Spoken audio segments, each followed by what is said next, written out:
Nous te disons merci pour ce temps où toi tu parleras à nos cœurs. Nous te disons merci Seigneur, c'est que, comme le dit ta parole, tu envoieras ta parole est guérie.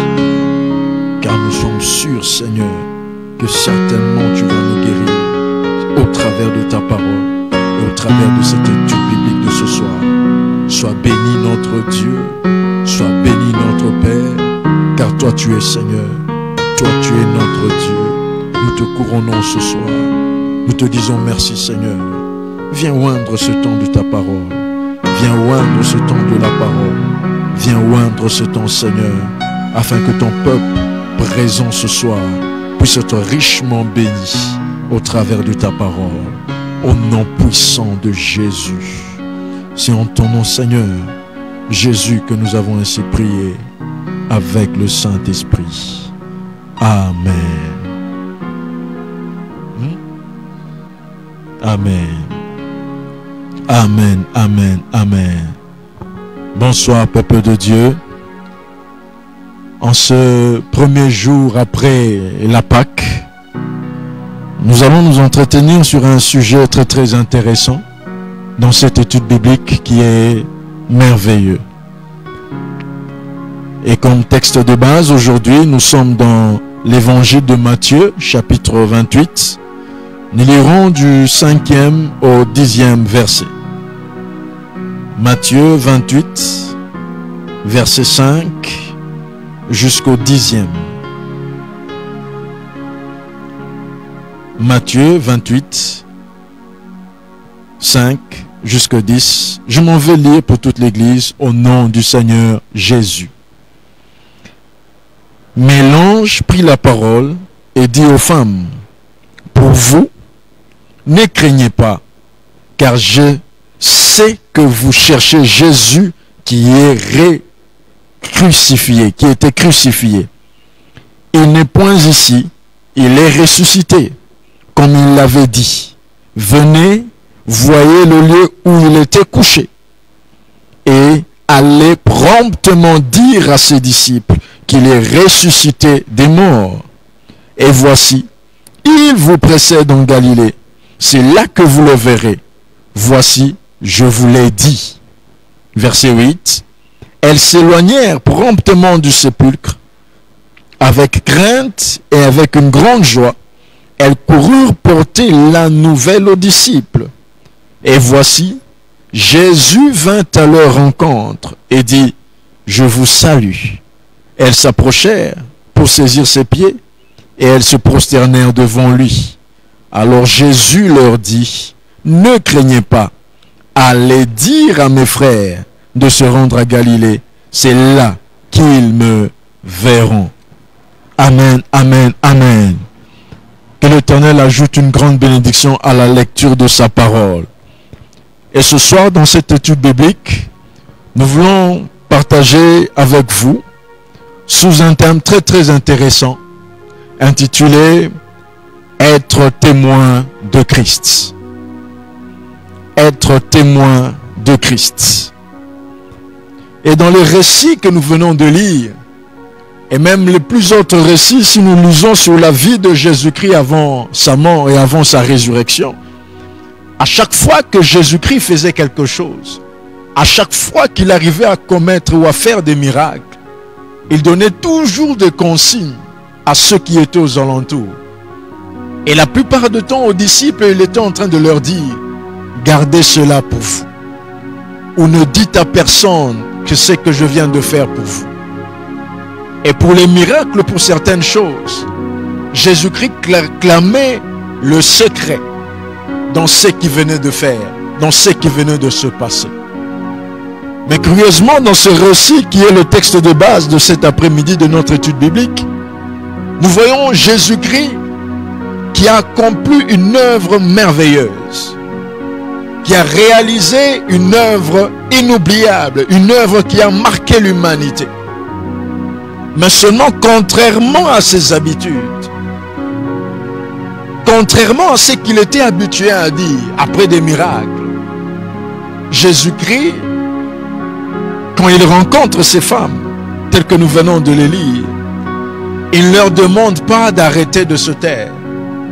Et ne leur demande pas de garder cela. Bien plus encore avant que Jésus n'apparaisse à ces femmes. La Bible dit que l'ange est venu. Et l'ange donne la mission aux femmes d'aller dire à ses disciples que Jésus-Christ qui était crucifié, il est ressuscité. Et pendant le chemin, ces femmes rencontrent le Seigneur lui-même, le ressuscité lui-même. Alors Jésus leur dit encore, allez dire à mes frères de me rencontrer à Galilée. Autrement dit, allez leur certifier que réellement je suis ressuscité. Allez leur dire que je suis vivant et qu'ils puissent se joindre à moi au travers de Galilée. Et c'est là que nous avons pris connaissance qu'après la résurrection de Christ, Christ est en train de désirer une chose, alors qu'il voulait que ces miracles restent cachés. Mais le plus grand des miracles que nous avons tous célébré le dimanche dernier, c'est-à-dire sa résurrection. Jésus-Christ ne veut pas que ce miracle reste caché, mais promptement et à 2 reprises, d'abord par l'ange et par lui-même, il désire que la nouvelle se répande. Donc nous comprenons, bien-aimés dans le Seigneur, que de toutes les nouvelles que Christ veut que nous puissions répandre, c'est la nouvelle de dire qu'il est vivant et qu'il est ressuscité. C'est une nouvelle que Dieu ne veut pas que cela soit secret.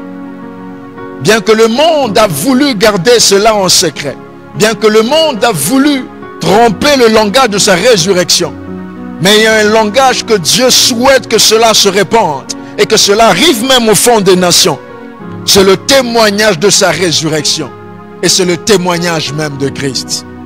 C'est ainsi que le thème de ce soir, comme ces femmes qui sont allées rapporter aux disciples pour dire le Maître, le Jésus-Christ, le Christ est réellement ressuscité. Il est important de connaître, de savoir. Donc Dieu, comme le Christ, est à la recherche de témoins. Des témoins qui vont répondre de sa résurrection. De témoins qui vont répondre de ses œuvres. C'est ainsi que ce soir, comme les femmes qui sont allées rapporter aux disciples ce qui venait d'arriver, ainsi ce soir, Dieu veut que nous soyons de ce témoin qui rapportons la résurrection de Christ. Après la Pâque qui est une fête, le temps n'est pas au repos, mais le temps est de se lever en tant que chrétien et d'annoncer que réellement Jésus-Christ est ressuscité. Alléluia. Être témoin de Christ, c'est une mission que Dieu nous donne après la Pâque, d'aller dans le monde et de pouvoir dire au monde que certainement Jésus-Christ est ressuscité. Amen, amen. Mais seulement à cela, être témoin de Christ, ce soir, plusieurs questions peuvent être posées. Être témoin de Christ. Et la première préoccupation qui peut être posée ou soulignée, c'est de savoir qui est réellement un témoin de Christ. Qui est un témoin de Christ? Une deuxième préoccupation, c'est de savoir, après avoir pris connaissance de qui est témoin de Christ, mais c'est aussi de savoir comment témoigner ce Christ. Quels sont les moyens qu'il met à notre disposition pour pouvoir le témoigner. À grâce de Dieu ce soir, nous allons répondre à ces deux préoccupations. Qui est un témoin de Christ, mais aussi et surtout, comment témoigner ce Christ. Amen, amen. Et déjà pour répondre à la première préoccupation, nous allons lire un verset qui va nous renseigner sur l'occupation de ce soir, à savoir c'est qui un témoin de Christ et aussi comment témoigner Christ. Et ce verset, c'est un verset très intéressant. C'est dans les livres de Romains. Romains chapitre 15, le verset 17 jusqu'au 9. Romains chapitre 15, verset 17 jusqu'au 19. La Bible nous dit ceci. Ça c'est l'apôtre Paul qui est en train de dire aux Romains. J'ai donc sujet de me glorifier en Jésus-Christ pour ceux qui me regardent, pour ceux qui regardent les choses de Dieu. Verset 18. Car je n'oserais mentionner aucune chose que Christ n'ait pas faite par moi pour amener les païens à l'obéissance, par la parole et par les actes, par la puissance des miracles et des prodiges, par la puissance de l'Esprit de Dieu, en sorte que depuis Jérusalem et les pays voisins jusqu'en Illyrie, j'ai abondamment répandu l'évangile de Christ. Amen, amen. Waouh, quel verset. Et au travers de cette lecture, nous allons essayer de comprendre, mais c'est qui un témoin de Christ? Et le verset 17 est en train de nous dire ceci. Plutôt le verset 18.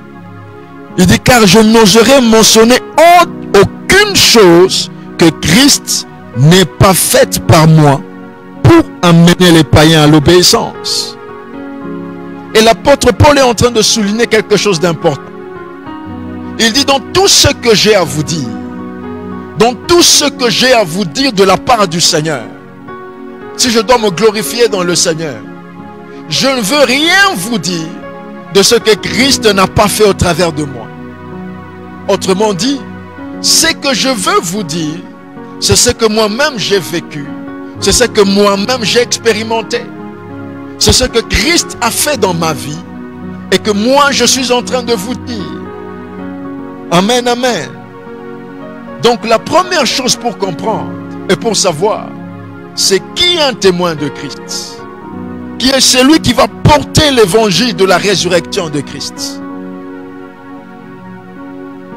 Et cette personne, un témoin, c'est la personne qui a vécu personnellement la résurrection de Christ en lui. Amen, amen. Qui est un témoin de Christ? C'est la personne qui a vécu en lui-même la résurrection de Christ. C'est ainsi que l'apôtre Paul dit, je n'oserais faire mention d'aucune autre chose que Christ n'a pas fait. Donc ce que je veux vous dire de ce que Christ a fait. Un témoin, ce n'est pas seulement un témoin de Christ, ce n'est pas seulement celui qui raconte ce qu'il a entendu.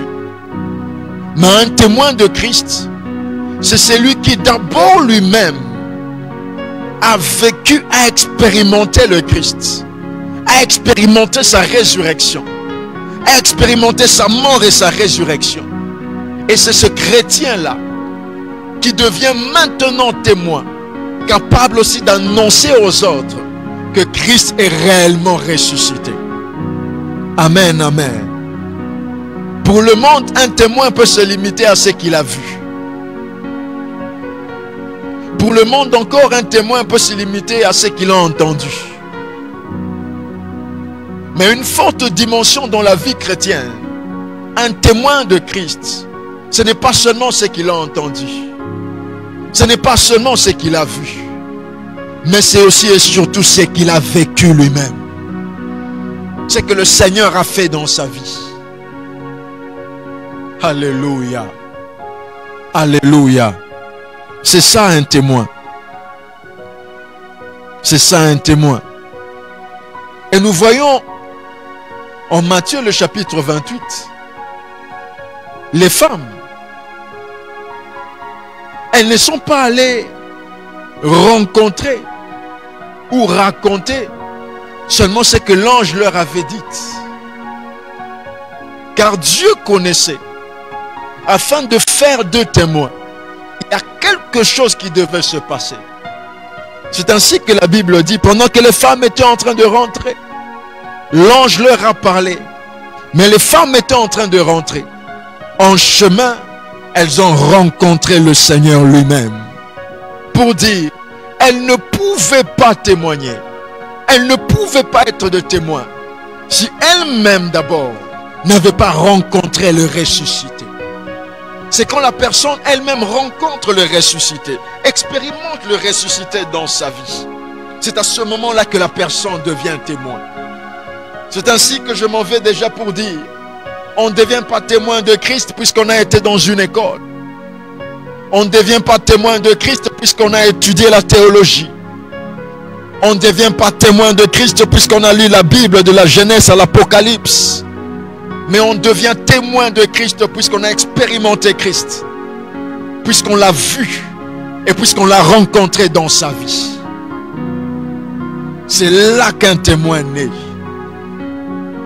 Et le Paul que nous allons prendre ici ce soir comme exemple, lui-même l'a expérimenté. Puisque nous savons tous la conversion de Paul. La Bible dit qu'il s'est rendu à Damas, puisqu'il devait châtier les chrétiens, les témoignages du Seigneur Jésus-Christ. Et la Bible dit, pendant qu'il était dans le chemin, lui-même Paul a eu à rencontrer le Seigneur. Pendant ce chemin de Damas, il a eu à rencontrer le Seigneur. Il a eu à expérimenter lui-même le Seigneur. C'est ainsi que quand il doit parler de témoins de Christ, il ne parle pas de ce qu'il avait lu, car Paul était quelqu'un qui avait beaucoup étudié. Il ne parle pas de ce qu'on lui avait dit, mais il parle de ce que lui-même a rencontré le Seigneur. Il parle de celui qu'il a rencontré. C'est ça un témoin. Je me rappelle encore dans la Bible avec quelqu'un qu'on appelait avant le démoniaque de Gadara. Mais pendant un jour, Christ est arrivé vers lui et le Seigneur Jésus-Christ lui a délivré, lui a donné son salut. Et la personne a été délivrée totalement. Et la Bible dit, ce démoniaque a voulu suivre Jésus. Mais Jésus va lui dire, non, non, ne t'empresse pas de me suivre, mais va et dis ce que j'ai fait pour toi. La personne pouvait partir. La personne n'avait plus un langage théorique sur le Seigneur Jésus-Christ. Mais la personne, c'est lui qu'on appelait avant le démoniaque. Il est devenu un témoin. Puisque dans la Décapole, dans les villes où il partait, il ne racontait pas de ce qu'on lui a dit, mais il racontait de ce que lui-même a expérimenté. Du Jésus-Christ que lui-même a expérimenté. Du Seigneur de gloire que lui-même a expérimenté. C'est à ce moment-là seulement que nous devenons témoins. Alléluia. Déjà je m'en fais dire, s'il n'y a pas rencontre avec le ressuscité, donc on n'est pas encore témoin. Amen, amen. En cette période de Pâques, je m'en vais encore le dire. S'il n'y a pas une rencontre personnelle avec le ressuscité, cela veut dire qu'ils n'ont pas encore été témoins. Mais un témoin, c'est celui qui a cette rencontre personnelle avec le Seigneur Jésus-Christ. Amen, amen. Et même encore dans la Bible, il y avait encore des disciples. On les appelle les disciples d'Emmaüs. La Bible dit, ils étaient en train de se rendre, de s'éloigner de Jérusalem. Mais les ressuscités leur apparut. Le Seigneur Jésus-Christ est venu à leur rencontre. Et la Bible dit, il a commencé à leur expliquer les Écritures. Tout ce qui lui concernait. Tout ce qui concernait le Seigneur Jésus. Et la Bible dit, à la fin de leur parcours, pendant qu'ils étaient dans la maison, ils ont reconnu que c'était le Seigneur. Alors ces deux disciples, ils ne sont plus allés là où ils allaient, mais ils sont rentrés à Jérusalem pour dire aux autres que réellement le Maître, que réellement celui dont parlent les Écritures est réellement ressuscité. Mais pourquoi est-ce qu'ils avaient cette force-là? Non pas puisque on leur avait dit, mais ils ont eu cette force, puisque eux-mêmes, le Christ, le ressuscité, leur a apparu. Pour être un témoin, il faut cette rencontre personnelle avec le ressuscité. Il faut cette rencontre personnelle avec le Seigneur Jésus. Quand tu le rencontres dans ta vie, c'est à ce moment-là que lui-même maintenant peut te dire, tu es devenu mon témoin, comme il avait dit aux disciples. Alléluia. Alléluia. Alléluia. Seule la rencontre personnelle avec lui, avec le Christ, je peux même le dire, c'est ça le diplôme d'un témoin. Bref, c'est qui est un témoin de Christ? C'est celui qui a rencontré le ressuscité. C'est celui qui vit le ressuscité. Et celui qui expérimente le ressuscité. Voilà un témoin de Christ. Amen, amen, amen. Amen, amen, amen. Oh, que Dieu bénisse les ressuscités. Que Dieu bénisse les témoins du ressuscité ce soir. Que Dieu bénisse tous ceux qui sont en train et qui ont rencontré le Seigneur Jésus-Christ dans leur vie. Et déjà, je veux dire ceci à quelqu'un. Tu te posais tant de questions, mais comment servir le Seigneur? Mais je te donne une clé ce soir pour être témoin de Christ. Rencontre-le dans ta vie. Rencontre le ressuscité. Ainsi, tu auras la capacité. Ainsi, il fera de toi un témoin. Et tu auras à répandre la nouvelle de sa résurrection dans le monde. Amen, amen, amen. La deuxième préoccupation maintenant, pour savoir comment témoigner le Christ. Si tu sais qu'il y a un témoin, c'est une chose. Mais maintenant, comment témoigner Christ? Et la Bible nous dit en Romains 15 que nous sommes en train d'exploiter. Et le verset 18, Paul est en train de dire: car je n'oserais mentionner aucune chose que Christ n'ait pas faite par moi pour amener les païens à l'obéissance par la parole et par les actes. Comment témoigner Christ? Quels sont les moyens qu'il nous donne? Et Paul est en train de dire, avant qu'il ne dise qu'il a abondamment répandu l'évangile de Christ, il est en train de dire, tout ce qu'il dit, c'est par la parole, mais aussi par les actes. Amen, amen. Comment témoigner Christ? C'est par la parole et aussi par les actes. Amen. Par la parole. Pourquoi par la parole? La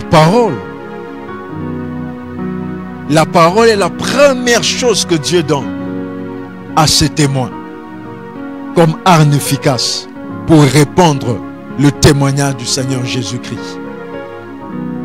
La parole de Dieu, la parole que Dieu nous donne, c'est la première arme que Dieu donne à tout chrétien, à tout témoin qui veut répandre la nouvelle du Seigneur Jésus-Christ.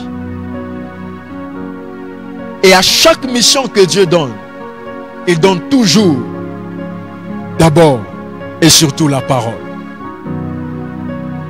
Je me rappelle encore à Moïse, pendant que Dieu voulait l'envoyer, Dieu est en train de lui dire, va, rassemble les enfants d'Israël et dis-leur, autrement dit, parlez-leur, dis-leur quelque chose. Amen, amen.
veux dire ceci à quelqu'un.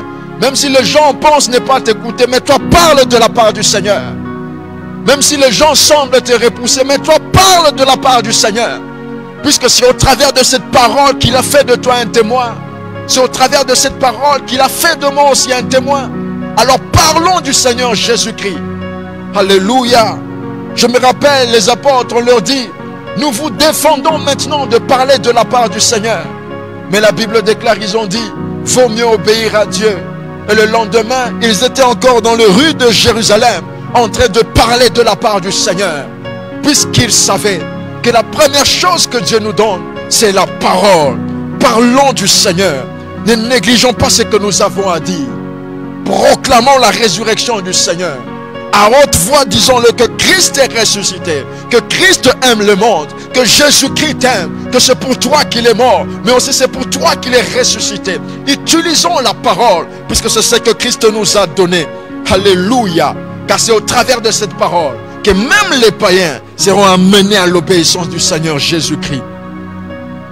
Alléluia. Et Jérémie, le chapitre 20, le verset 9. Je vais seulement paraphraser. Jérémie est en train de dire, et si je me décide de ne pas faire mention de lui, de ne pas parler de lui, il est en train de dire de ne pas parler du Seigneur. Mais si je me décide de ne pas faire mention de lui, il y a au-dedans de moi comme un feu que je n'arrive pas à maîtriser, que je n'arrive pas à saisir. Alléluia. C'est ça l'attitude d'un témoin. Même quand il a le témoignage, il dit non, non, je ne vais pas parler du Seigneur. Mais ce témoin va sentir au-dedans de lui qu'il y a un feu qui est en train de le brûler. Tu as cette envie de parler du Seigneur. Même quand tout le monde te dit tais-toi, mais tu as au-dedans de toi un feu qui te pousse à parler. C'est un signe que tu es un témoin du Seigneur. Et c'est un signe que tu l'as déjà rencontré. Alors quand tu sens ce feu bouillonner en toi, ne te relâche pas. Parle de la part du Seigneur. Amen, amen. C'est ainsi que je veux même dire ceci à quelqu'un. Le témoignage que Christ nous donne de sa personne, c'est un feu au-dedans de nous. Quand nous libérons la parole, en réalité nous libérons un feu. Alléluia. Alors parlons de Christ en moment favorable ou non. Et même Paul est en train d'aller plus loin. Dans 1 Corinthiens, le chapitre 9.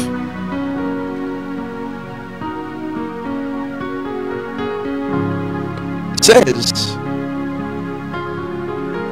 1 Corinthiens, chapitre 9, le verset 16. Paul est en train de dire, si j'annonce l'évangile, ce n'est pas pour moi un sujet de gloire, car la nécessité m'est imposée. Et malheur à moi, si je n'annonce pas l'évangile. Alléluia. Voyez l'attitude d'un témoin.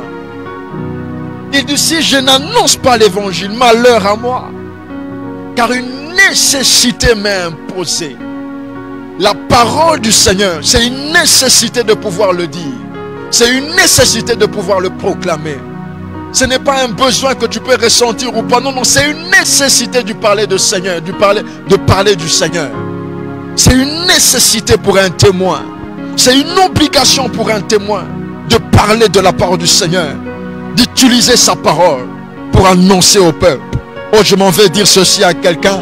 Parle de la part du Seigneur. En ces temps difficiles, parle de la part du Seigneur.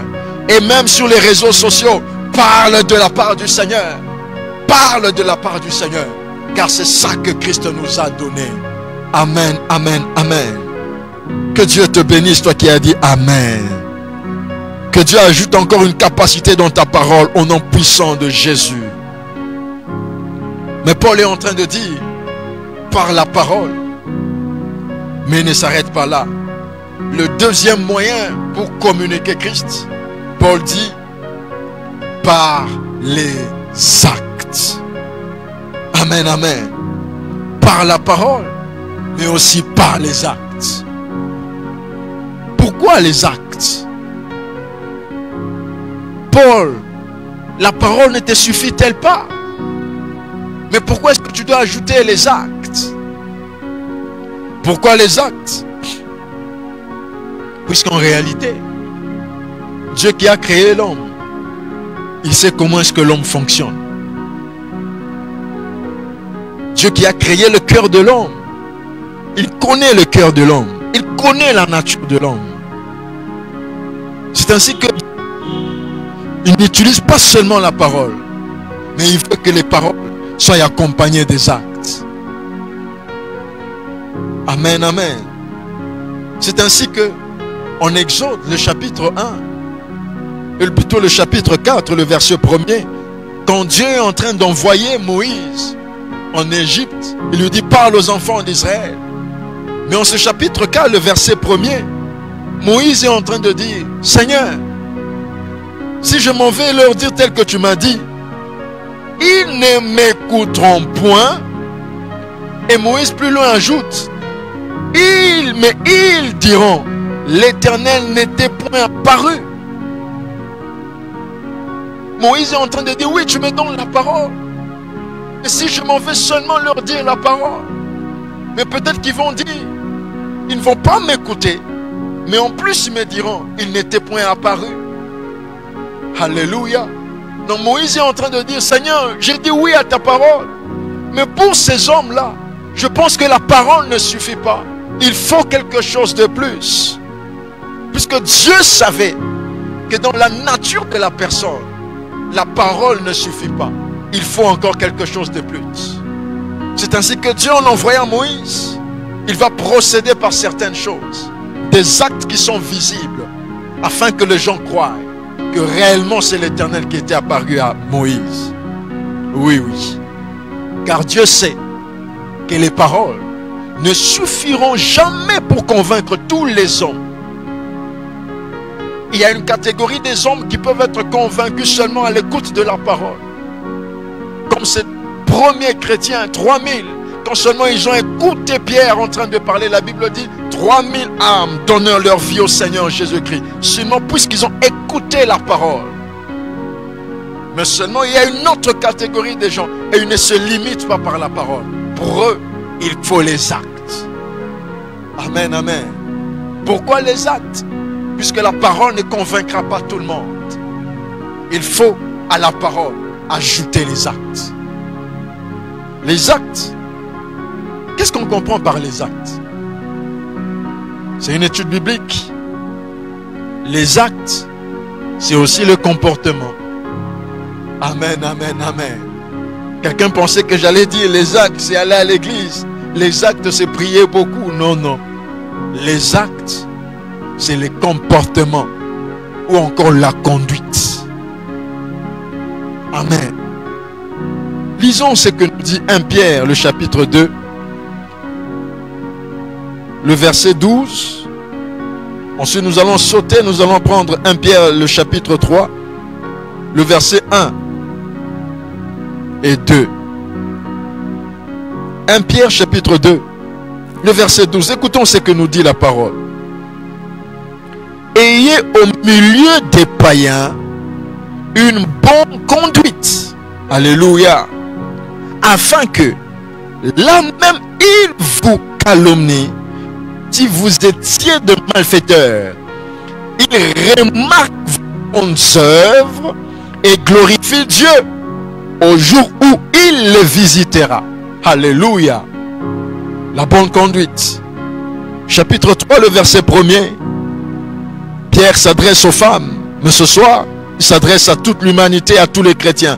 Femmes, soyez de même soumises à vos maris, afin que, si quelques-uns n'obéissent point à la parole, ils soient gagnés sans parole par la conduite de leurs femmes.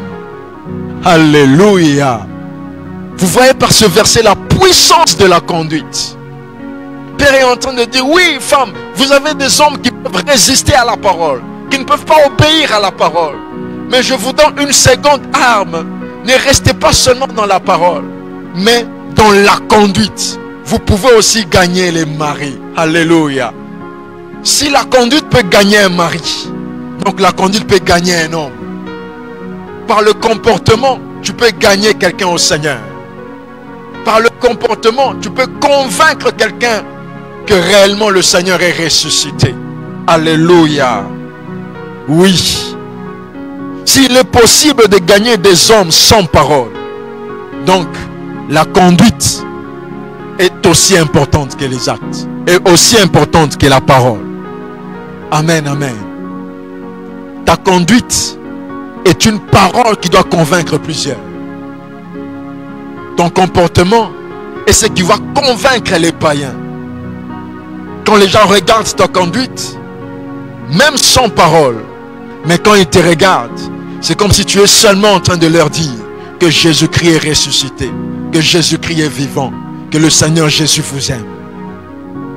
Ah, j'ai aimé cette parole dans mon cœur. Sans parole.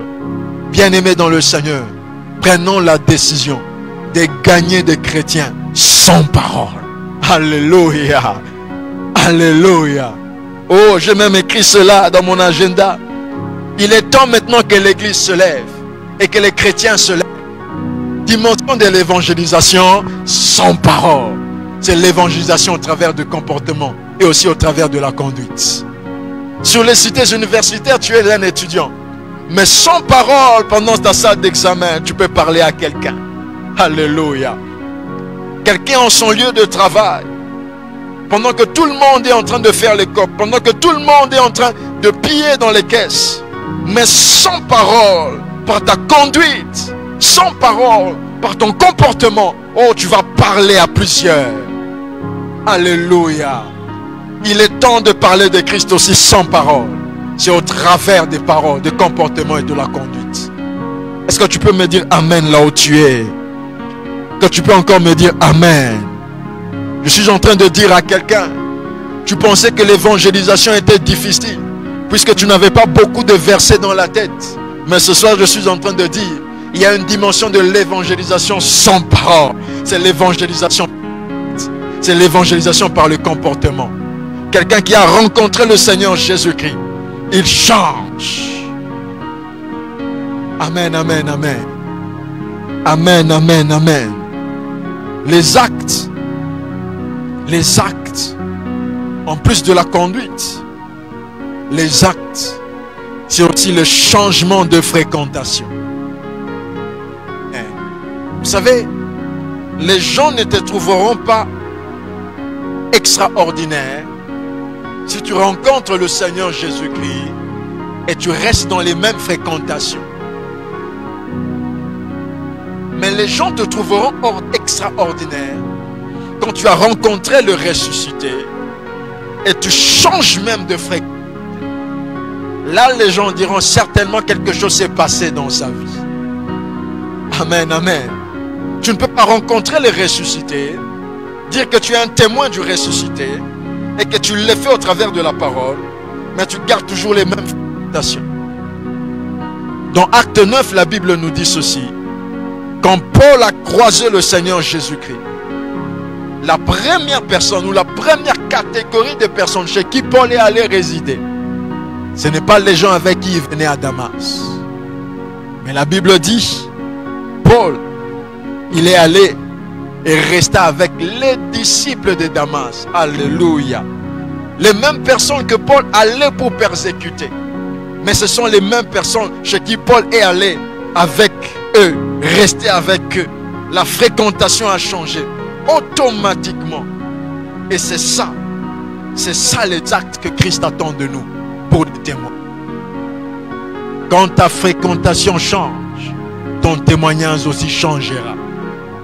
Quand ta fréquentation change, le témoignage aussi de Christ dans ta vie montera. Amen, amen, amen. Le changement, c'est aussi le changement d'habitude. Les actes. Les actes, c'est aussi le changement d'habitude. Ce que je faisais avant que je ne rencontre les ressuscités, je prends la décision de ne plus le faire. C'est à quoi je m'occupais avant que je ne rencontre les ressuscités. Je prends la décision de ne plus le faire. Amen, amen.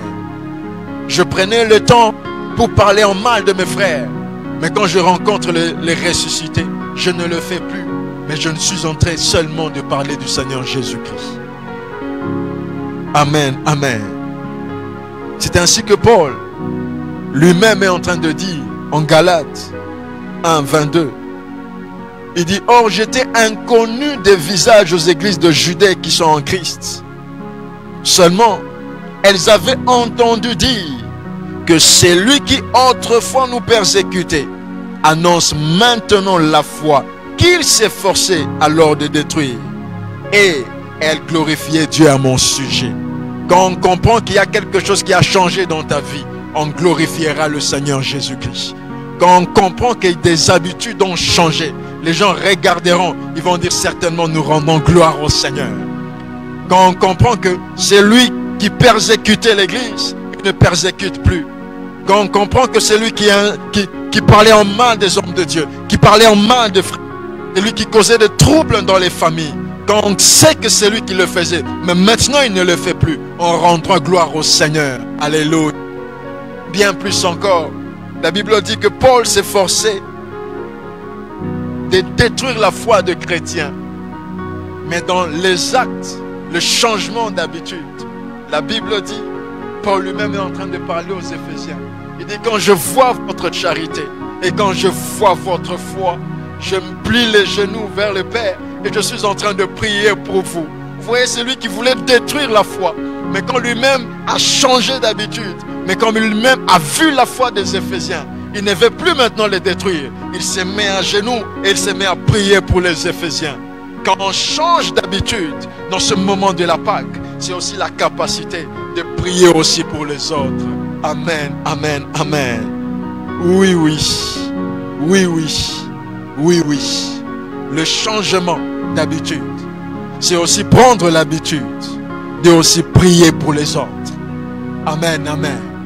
Et en ce temps de Pâques, et en ces temps difficiles, bien-aimés dans le Seigneur, comme témoin, comme Paul, mais aussi au-delà de la parole, mais aussi par les actes. Un des actes qui témoigne que nous sommes réellement de Christ et que nous témoignons de son nom, c'est la capacité de se mettre à genoux et de prier aussi pour les autres. Amen, amen. C'est ça et c'est ce que Dieu demande pour l'église ce soir. Amen, amen, amen, amen. Nous sommes en train de fermer nos carnets, nos Bibles et nous voulons prier ce soir. Alléluia. Et la sans, je l'avais dit à toi qui es là, tu peux seulement élever ta voix. Tu as compris que cette étude biblique, c'est un appel pour toi d'entrer réellement dans la dimension de témoin.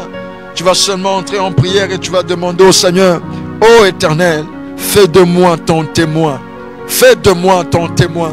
Si je n'avais pas la capacité de parler de toi, donne-moi maintenant la capacité de parler de toi.